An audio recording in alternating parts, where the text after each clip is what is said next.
다 함께 찬송가 167장 즐겁도다 이날 함께 찬양하겠습니다. 찬송가 167장입니다.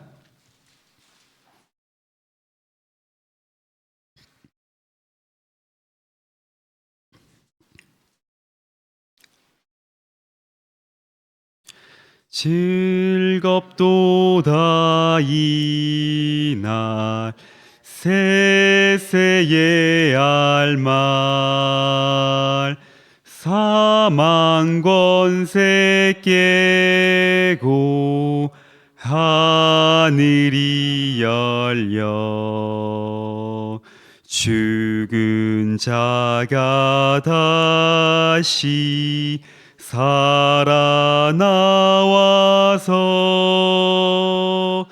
생명의 주 예수 찬송하도다. 즐겁도다 이날 세세의 알말 사망 권세 깨고 승리하셨네.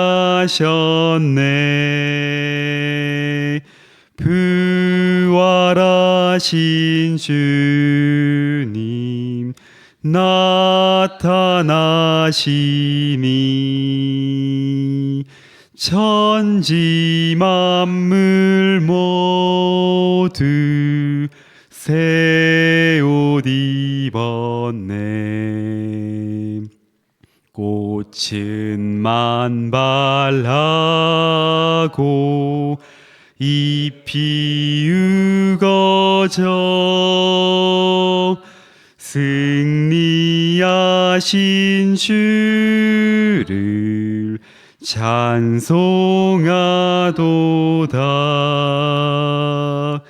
즐겁도다 이날 세세의 할말 사망 권세 깨고 승리하셨네. 생명의 주 예수 죽음 이기고 무덤 문을 열고 살아나셨네. 주의 말씀대로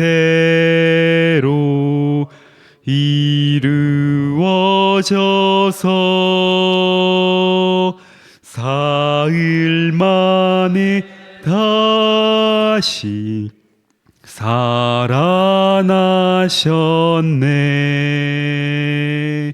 즐겁도다 이날 세세의 할말 사망 권세 깨고 승리하셨네.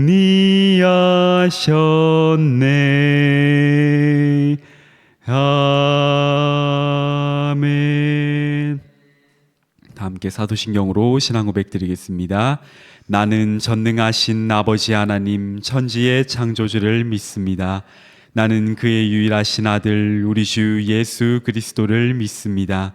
그는 성령으로 잉태되어 동정녀 마리아에게서 나시고 본디오 빌라도에게 고난을 받아 십자가에 못 박혀 죽으시고 장사된 지 사흘 만에 죽은 자 가운데서 다시 살아나셨으며 하늘에 오르시어 전능하신 아버지 하나님 우편에 앉아 계시다가 거기로부터 살아있는 자와 죽은 자를 심판하러 오십니다. 나는 성령을 믿으며 거룩한 공교회와 성도의 교제와 죄를 용서받는 것과 몸의 부활과 영생을 믿습니다. 아멘.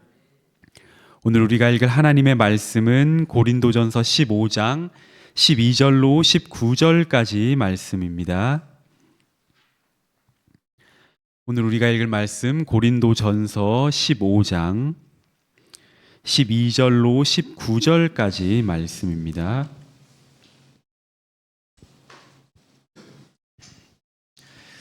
다 찾으신 줄 알고 교독하고 마지막 19절 함께 읽겠습니다. 제가 먼저 12절 읽겠습니다. 그리스도께서 죽은 자 가운데서 다시 살아나셨다 전파되었거늘 너희 중에서 어떤 사람들은 어찌하여 죽은 자 가운데서 부활이 없다 하느냐. 만일 죽은 자의 부활이 없으면 그리스도도 다시 살아나지 못하셨으리라. 그리스도께서 만일 다시 살아나지 못하셨으면 우리가 전파하는 것도 헛것이요 또 너희 믿음도 헛것이며 또 우리가 하나님의 거짓 증언으로 발견되리니 우리가 하나님이 그리스도를 다시 살리셨다고 증언하였음이라. 만일 죽은 자가 다시 살아나는 일이 없으면 하나님이 그리스도를 다시 살리지 아니하셨으리라.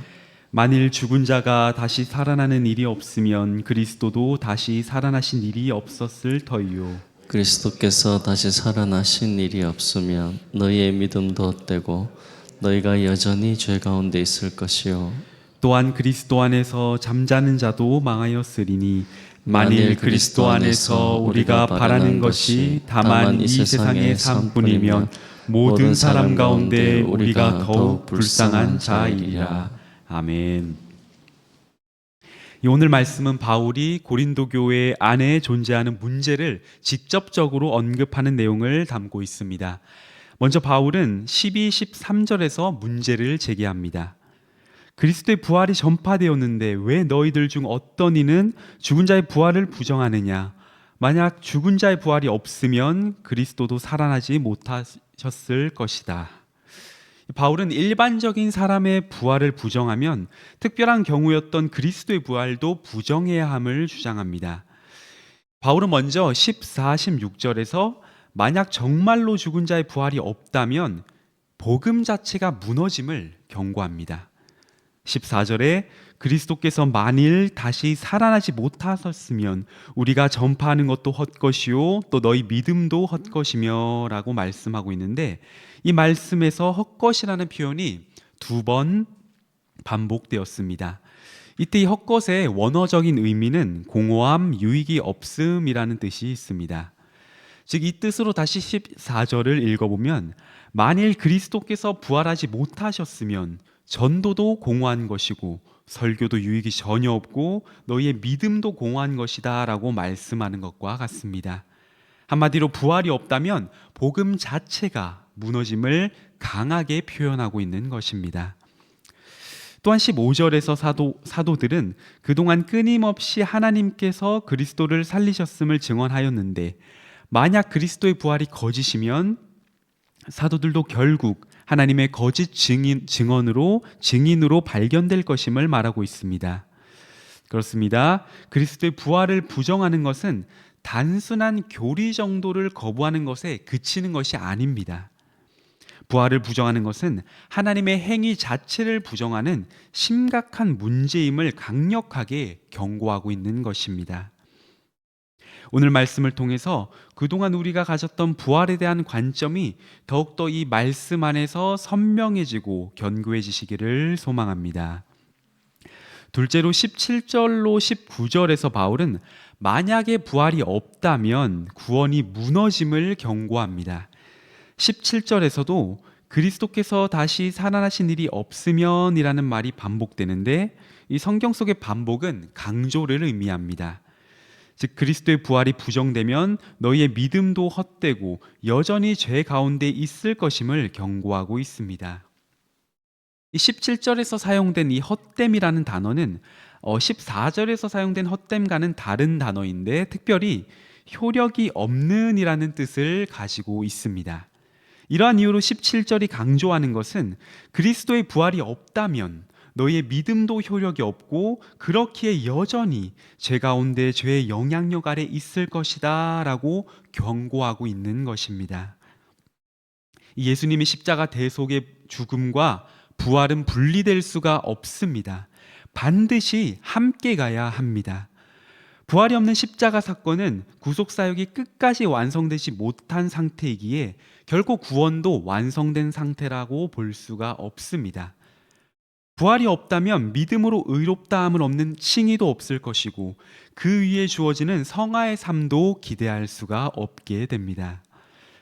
마찬가지로 부활이 없다면 이미 그리스도 안에서 죽은 자, 곧 죽은 성도들도 망하였다라고 선언하고 있습니다.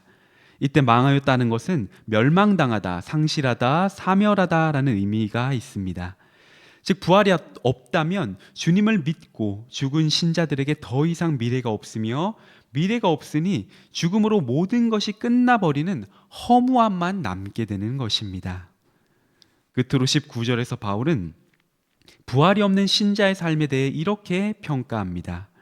만일 그리스도 안에서 우리가 바라는 것이 다만 이 세상의 삶뿐이면 모든 사람 가운데 우리가 더욱 불쌍한 자이리라. 이 신자들에게 부활이 없고 그저 이 세상의 삶만 주어진다면 그 삶은 모든 사람 가운데서 더욱 불쌍한 삶임을 평가하고 있습니다. 바울의 이러한 평가는 냉정하게 보았을 때 적절한 표현입니다. 사실 그리스도인은 세상 사람들처럼 이 내세를 지향하는 삶이 아니라 미래를 지향하는 삶을 살아가고 있습니다. 이 세상에 속한 자들은 이 세상에서 그저 잘 되고 잘 먹고 잘 사는 것에 집중하는 것에 반해 우리는 하나님의 나라와 하나님의 영광을 위해 헌신하는 삶을 살고 있습니다. 그런데 만약 이러한 부활이 없다면 복음의 근간이 무너져서 복음을 통해 얻는 구원까지 없어지고 결국 그리스도인이라는 정체성까지 사라지고 말게 됩니다. 오늘은 이 부활의 부정이 미치는 영향력에 대해서 말씀을 들었습니다. 이 과거 고린도 교인들 중 일부가 사람의 부활을 인정하지 않았습니다. 안타깝게도 오늘날에도 이러한 부활을 부정하는 사상이 여전히 존재하고 있습니다. 이 어떠한 신학은 부활과 예수님의 기적적인 그 사건들을 실제로 일어나는 일로 믿지 않고 그저 그것들을 신화로 여기고 그저 예수님의 모범적인 모습만을 강조하는 그러한 부류의 신학도 있는 것을 보게 됩니다. 또한 복음서의 내용을 현대인들이 받아들일 수 있도록 기적과 신화적인 요소가 제거되어야 한다는 잘못된 사상을 주장하는 루돌프 불투만이라는 신학자도 있습니다. 이렇듯 부활을 부정하는 자들은 주로 극단적인 자유주의 신학자들의 주장이며 이들은 부활의 역사적인 사실보다 부활의 의미, 곧 정의와 희망이라는 상징이 더 중요하다는 잘못된 그런 것들을 펼치고 있습니다. 삼성교회 성도 여러분, 부활이 부정되면 결국 복음이 무너지고 우리의 구원도 무너짐을 알게 되었습니다. 우리가 신앙생활을 감당할 때마다 늘 이 부활 신앙을 잊지 않기를 바랍니다. 부활은 이 역사 속에서 반드시 일어날 것입니다. 주 안에서 죽은 자는 주님과 함께 영원한 새하늘과 새 땅에서의 영생을 위한 그 부활을 경험하게 될 것입니다. 이 은혜를 기억하시면서 오늘 하루도 우리에게 부활 신앙을 소망할 수 있도록 부활의 첫 열매가 되신 그 예수 그리스도의 사랑을 다시 한번 묵상하시기를 원합니다. 더 나아가 부활의 복음을 세상에 널리 전하시는 저와 여러분 되시기를 주님의 이름으로 간절히 소망합니다. 기도하겠습니다. 하나님 아버지, 예수님께서 부활하셨기에 우리도 그분 안에서 영생을 위한 부활이 기다리고 있음을 믿습니다. 늘 이 신앙을 중심으로 맡겨진 삶을 힘차게 나아갈 수 있도록 인도하여 주옵소서. 주님, 부활은 신화가 아닌 실제로 역사 가운데 일어날 사실임을 믿습니다. 늘 이 믿음 안에서 복음과 우리의 구원관을 바르게 올바르게 깨닫게 하여 주옵소서. 감사드리며 부활의 첫 열매 되신 예수 그리스도의 이름으로 기도드립니다. 아멘. 주기도문 하심으로 예배 마치겠습니다. 하늘에 계신 우리 아버지, 아버지의 이름을 거룩하게 하시며 아버지의 나라가 오게 하시며 아버지의 뜻이 하늘에서와 같이 땅에서도 이루어지게 하소서. 오늘 우리에게 일용할 양식을 주시고 우리가 우리에게 잘못한 사람을 용서하여 준 것 같이 우리 죄를 용서하여 주시고 우리를 시험에 빠지지 않게 하시고 악에서 구하소서. 나라와 권능과 영광이 영원히 아버지의 것입니다. 아멘. 오늘은 나라와 한국교회를 위해 대구 성시아를 위해 함께 기도하기 원합니다. 대통령과 위정자를 위해서 기도해 주시고 정치가 안정되고 경제가 성장하는 나라 될 수 있도록 기도해 주시고 북한 독재 체제가 무너지고 북한 교회들이 회복될 수 있도록 기도해 주시며 한국교회 제2의 부흥운동이 일어날 수 있도록 기도해 주시고 또한 지금은 방학했지만 다시 모교 전도팀들에게 은혜를 부어주셔서 나중에 있을 전도 때에도 복음의 열매와 영구원의 역사가 일어날 수 있도록 기도해 주시고 또 오늘 들은 말씀을 위해서 또 각자 주어진 기도 제목을 위해서 함께 주여 한번 외치시고 기도하시다가 자유롭게 돌아가시면 되겠습니다. 기도하시겠습니다. 주여, 하나님 아버지 감사합니다. 오늘도 아침에 깨어서 함께 한 마음으로 말씀 듣고 기도하며 하나님을 의지할 수 있도록 인도하여 주신 하나님 고맙고 감사합니다.